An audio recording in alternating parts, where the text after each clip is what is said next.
Shah Iran हर दूसरे माह पाकिस्तान का दौरा करते थे और पाकिस्तान की तरक्की को हैरत से देखते थे। फलस्तीन के लिए पहली आलमी आवाज भी हमने उठाई थी। शाम, उर्दन और मिस्र की सिफारतकारी, आजादी और बहाली में भी पाकिस्तान का अहम किरदार था। सऊदी अरब में 1970 तक पाकिस्तान से ज़कात जाती थी और सऊदी शहरी खाना काबा में पाकिस्तानियों के रिज्क में इजाफे के लिए दुआएं किया करते थे। यूएई की तरक्की में भी पाकिस्तान का अहम किरदार था। दुनिया की चौथी बेहतरीन एयरलाइन यानी एमिरेट्स का कोड EK है और इसका K कराची है। ये एयरलाइन कराची से स्टार्ट हुई थी।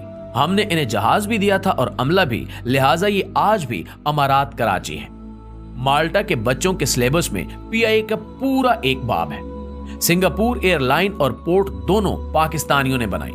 इंडोनेशिया और मलाइशिया की अशराफिया के बच्चे पाकिस्तान में पढ़ते थे। मलाइशिया का आईन तक पाकिस्तानी वकला ने लिखा था। जनूबी कोरिया की ग्रोथ में महबूबुल हक के 5 साला मंसूबे का अहम किरदार था। भारत 1990 की दहाई में पाकिस्तान से बिजली खरीदता रहा और मनमोहन सिंह ने शाइनिंग इंडिया का पूरा मंसूबा पाकिस्तान से लिया था।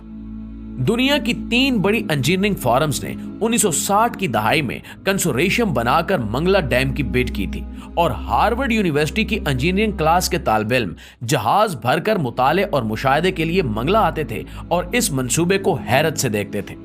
मुस्लिम दुनिया के 27 मुल्कों के फौजी अफसर पाकिस्तानी अकेडमियों में ट्रेंड हुए और बाद अज़ां अपने अपने मुल्कों में आर्मी चीफ बने। यूएई की फरमर आवाज जैद बिन सुल्तान अल नहान 1970 की दहाई तक पाकिस्तान के दौरे पर आते थे तो इनका इस्तकबाल कमिश्नर रावलपिंडी करता था। हमारे वजीर भी एयरपोर्ट नहीं जाते थे और सबसे बढ़कर 1961 में जब अयूब खान अमेरिका के दौरे पर गए तो पूरी अमेरिकी काबीना ने सदर जॉन F कैनेडी समेत एयरपोर्ट पर उनका इस्तकबाल किया और सदर अयूब खान एयरपोर्ट से व्हाइट हाउस खुली गाड़ी में गए और सड़क के दोनों साइडों पर अमेरिकी अवाम फूल लेकर खड़े थे और पाकिस्तान जिंदाबाद और वेलकम वेलकम के नारे लगा रहे थे। नाज़रीन ग्रामी, पाकिस्तान ने एक दौर ऐसा भी देखा है जब दुनिया हैरत से इसकी तरफ देखती थी और ये जर्मनी और जापान जैसे मुल्कों को कर्जे और इमदाद देता था। लेकिन फिर इस मुल्क पर एक ऐसा दौर आया जिसमें हम $1 अरब के लिए दुनिया के दरवाजे पर भिखारी बनकर बैठे हैं और दुनिया हमें गरूर और नफरत से देख रही है। एक वक्त था जब हम वीजे के बगैर पूरी दुनिया में सफर करते थे और एक वक्त अब है जब हमें अफगानिस्तान के वीजे के लिए भी कतारों में खड़ा होना पड़ता है। ऐसा क्यों हुआ? क्या कभी हमने सोचने की जहमत की है? हमें मानना पड़ेगा कि हमने बड़ी मेहनत और जदोजहद से इस मुल्क को तबाह बर्बाद करके रख दिया है। मगर सवाल फिर भी वही है कि क्या हमारे पास वापसी की कोई गुंजाइश है? तो जी हां, अभी भी वक्त हाथ से नहीं निकला। हम ताहाल एक कौम है और हमारा जोग्राफिया भी बहाल है।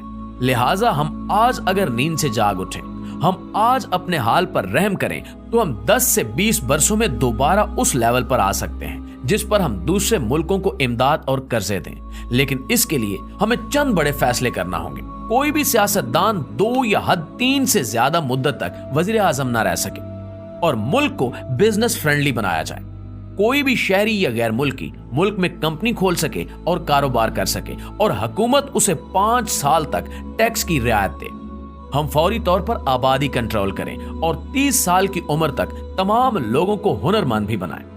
मुल्क में कोई शख्स बेहुनर और बेरोजगार ना हो। और आखिरी मशवरा, मुल्क के तमाम स्टेक होल्डर्स एक ही बार बैठकर अगले 20 साल का कौमी मंसूबा तैयार कर लें और फिर कोई शख्स उसे छेड़ने की जसारत ना करे और जो करे उसे करार वाकई सजा दी जाए। नाज़रीन, आप यकीन कीजिए कि हम इन चंद इकदामात से एक बार फिर इज्जत और आबरू की शाहराह पर आ सकते हैं, वरना हम इसी तरह भीख मांग मांग कर खत्म हो जाएंगे और तारीख के औराक में हमारा जिक्र तक नहीं मिलेगा।